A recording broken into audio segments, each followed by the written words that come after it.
తెలంగాణలో మరో భారీ స్కామ్ వెలుగు చూసింది. తక్కువ ధరలకు భూములు ఇప్పిస్తా ఉంటూ రైతులను నమ్మబలికి వందల కోట్ల రూపాయల మోసం చేసింది గ్యాంగ్. నాగర్ కర్నూలు జిల్లాకు చెందిన రైతులను లక్ష్యంగా చేసుకుని ఈ గ్యాంగ్ చేసిన ఉచ్చులో వేలాది మంది చిక్కుకున్నారు. అసలు ఈ స్కామ్ ఎలా జరిగింది? నిందితులు రైతులను ఎలా మోసం చేశారు? పాలమూరు రంగారెడ్డి ఎత్తుపోతల ప్రాజెక్టులో భూములు కోల్పోయిన రైతులను ఒక ముఠా టార్గెట్ చేసింది.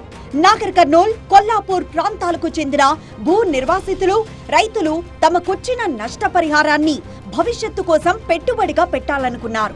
ఇదే అవకాశంగా ఒక గ్యాంగ్ తక్కువ ధరలకే భూములు, పెట్టుబడులకు అధిక వడ్డీ ఇస్తామంటూ నమ్మించింది. ఓం శ్రీ సాయిరామ్ ఫైనాన్స్ పేరుతో కార్యకలాపాలు సాగించిన ఈ గ్యాంగ్కు ఇట్యాల సాయిబాబా ప్రధాన సూత్రధారని బాధితులు ఆరోపిస్తున్నారు. అతనితో పాటు ఇట్యాల ధనుంజయ్, ఇట్యాల బాలీశ్వర్, ఇట్యాల తుకారం, నాగం కరుణాకర్ రెడ్డి, నాగం బుచ్చిరెడ్డి, రెవెల్లి జానకిరామ్ రెడ్డి, తాడూరి శ్రీనివాస్ వీరంతా ఈ భారీ మోసానికి ప్లాన్ చేసినట్లు బాధితులు చెప్తున్నారు. ఇంత పెద్ద స్కామ్ ను సాయిబాబా ఫైనాన్స్ సంస్థ ఒక ప్లాన్ ప్రకారం రైతులను మోసగిస్తూ వచ్చింది. ముందుగా గ్రామాల వారీగా మధ్యవర్తులను పెట్టి రైతులను సంప్రదించారు. పరిహారం డబ్బులు రైతులకు అందిన వెంటనే వాటిని పెట్టుబడిగా పెడితే తక్కువ ధరలో విలువైన భూములు ఇప్పిస్తామని హామీ ఇచ్చారు. కొందరికి మొదట్లో చిన్న రిటర్న్లిచ్చి నమ్మకం పెంచారు. తర్వాత భారీగా డబ్బులు సేకరించారు. వీరి మాయలో పడి సుమారు 25 గ్రామాలకు చెందిన దాదాపు 3,000 మంది రైతులు ఈ మోసానికి బలయ్యారు. మొత్తం సుమారు 250 కోట్ల రూపాయల వరకు గ్యాంగ్ చేతికి వెళ్లినట్లు బాధితులు చెప్తున్నారు. ఒక్కో రైతు లక్షల రూపాయల నుంచి కోట్ల వరకు పెట్టుబడి పెట్టినట్లు తెలుస్తోంది. ఈ స్కామ్ లో ఎక్కువగా నష్టపోయింది మహిళా రైతులే. డబ్బులు తీసుకున్న తర్వాత గ్యాంగ్ అసలు రంగు బయటపడింది. భూముల రిజిస్ట్రేషన్ పేరుతో కాలయాపన చేశారు. వడ్డీ చెల్లింపులు నిలిపివేశారు. చివరికి ఫోన్లు స్విచ్ ఆఫ్ చేసి కనిపించకుండా పోయారు. కొందరికి నకిలీ అగ్రిమెంట్లు, డాక్యుమెంట్లు ఇచ్చి మోసం చేశారు.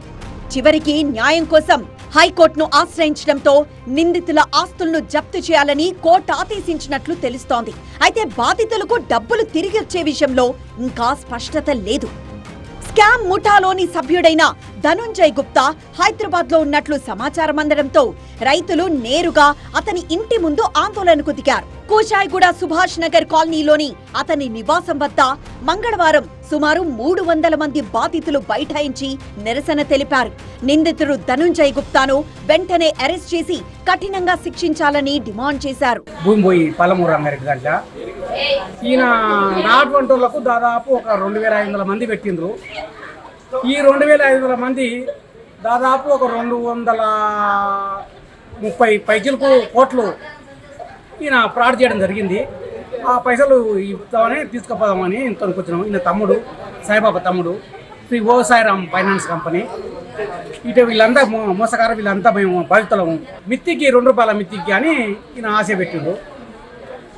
పైసలు ఇచ్చినాం ఆయనకు. ఇది సంగతి. ఎక్కువ మిత్తి వస్తుందన్న ఆశతో చిన్న పెద్ద రైతులు పెట్టుబడి పెట్టారు. చివరకు మోసపోయామని తెలిసి ఇలా న్యాయం కోసం కోర్టుల చుట్టూ, నిందితుల చుట్టూ తిరగాల్సిన పరిస్థితి ఏర్పడింది.